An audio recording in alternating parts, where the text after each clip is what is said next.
Team shower discussion topic of the day. Have you ever noticed how pilot episodes of TV shows always have more gratuitous sex and nudity than the rest of the series? Oh my god, I have. So true. That's how we learned what Rachel Brosnahan's boobs look like. And Don Cheadle's butt. Well, I, for one, think it's lame. Agree. So lame. The lamest. Oh, I actually kind of love it. Sex sells, and in today's overcrowded market, you need a hook. The only hook a good show ever needs is good storytelling. Then why was your favorite part of the Riverdale pilot when Betty and Veronica kissed? Well, because I was instantly called out as tired in the scene. No, it's because it was hot. You could have it both ways. No, you can't. Just admit, we are all secretly perverts.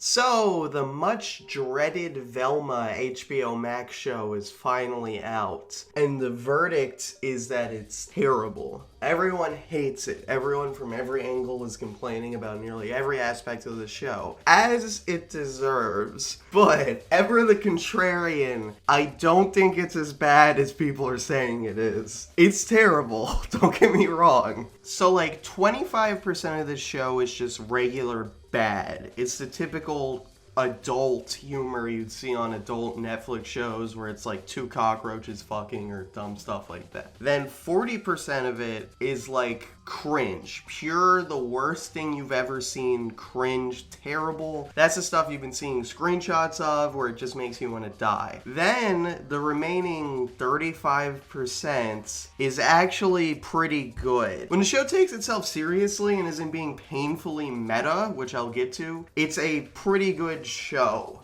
in my opinion. I'm sure literally everyone else disagrees with me on this, but hear me out and I'll explain why.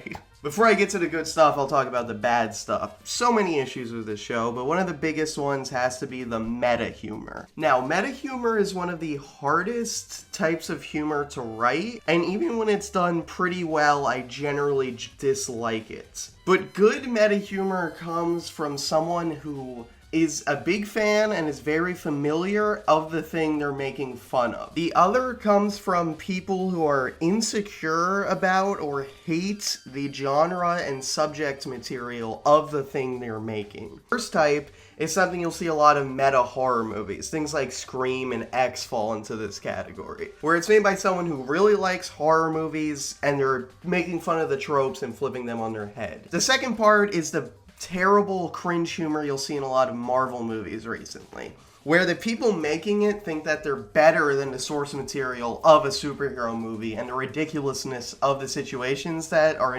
naturally come about in the story, that they'll have characters within the universe talk about how wacky and stupid everything happening is. That comes from a place of embarrassment about your source material. Velma is firmly in the latter category. Not only does this show hate Scooby-Doo, which I don't even understand how you could hate Scooby-Doo. It's like the most milquetoast thing ever. They also hate you as an audience member. This is the smuggest show I have ever seen in my entire life. So many of the jokes are Mindy Kaling looking straight to the camera and being like, yeah, a typical show like this would be about a white male because that's what you audience members want, but this one's about a strong Indian woman like me, idiot. Velma as a character is the worst. She's completely unlikable, is mean to everyone under the guise of saying things how they are. She expertly psychoanalyzes everything that she encounters, which is really directed at the audience most of the time, talking about how the things they want are stupid. Now, the moral of the second episode is that she is too judgmental. It's more like she needs to do that less versus not do that at all. The characters are also a reflection of the hatred that Mindy Kaling has for Scooby-Doo and you as an audience member. They resemble their Scooby-Doo versions outside of their base appearance. The characters are supposed to be parodies of Scooby-Doo characters, but they just have traits that were never present in the original characters. Like, Fred is a super pampered rich boy who can't do anything for himself, not even cut his own food, which is something that is not present in any Scooby-Doo cartoon I've ever seen, and trust me, I've seen a lot of them. Fred is a capable character and generally nice guy who is never referenced to being rich or unable to do things on his own. He's usually the leader of the group and sets up traps that help catch the bad guy. Is he somewhat incompetent?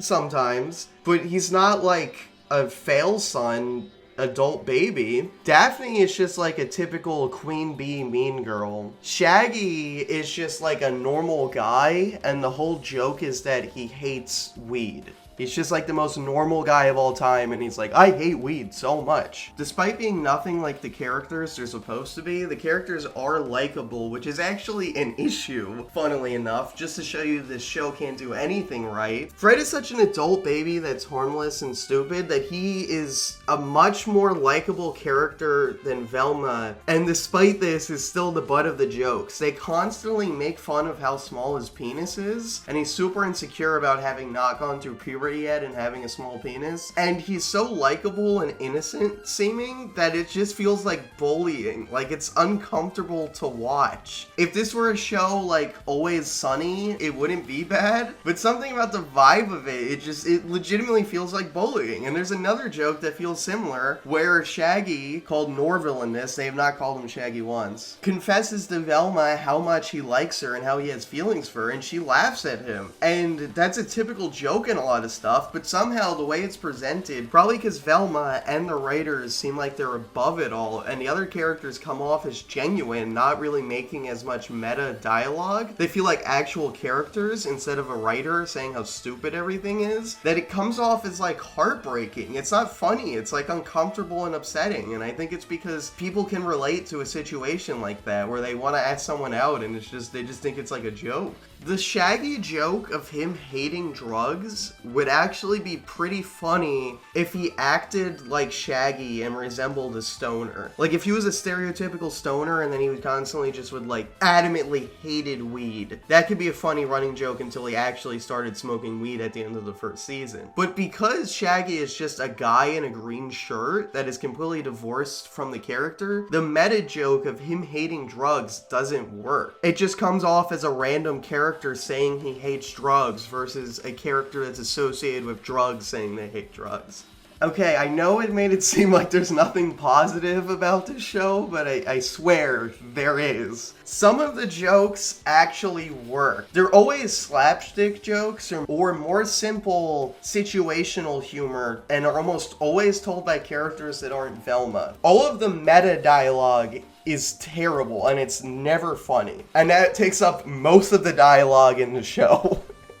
But when it's not meta, when it's just people observing a situation, sometimes it's pretty funny. And that extends just to the show in general. When the show in general isn't attempting to be a parody of like Scooby-Doo or just a parody of itself in general, and it takes itself seriously where it's just the characters acting genuinely in situations, it's pretty good. I'm not gonna lie, I enjoyed it. Whenever it's just, Velma and Daphne hanging out, and they don't talk about how, women of color in horror movies aren't treated well. When it's just the characters genuinely talking to each other, it can be entertaining. And if Velma being a huge asshole were the butt of the joke more, the show would be a lot better. If the point of the show was how unfunny she was, and it was meta in the sense that it was making fun of meta writers who think that they're better than the source material, that would be a great show, and just no one likes her, and all the other characters are actually funny and they're normal, and just no one likes Velma. That would be a better show. They should have made that the show. But that would require talent. The other thing I like is the score is really good. Velma suffers from hallucinations, and the hallucination segments are animated really well, and they're pretty cool looking in a creepy way. Worse if it were just 100% terrible, because there are little glimmers of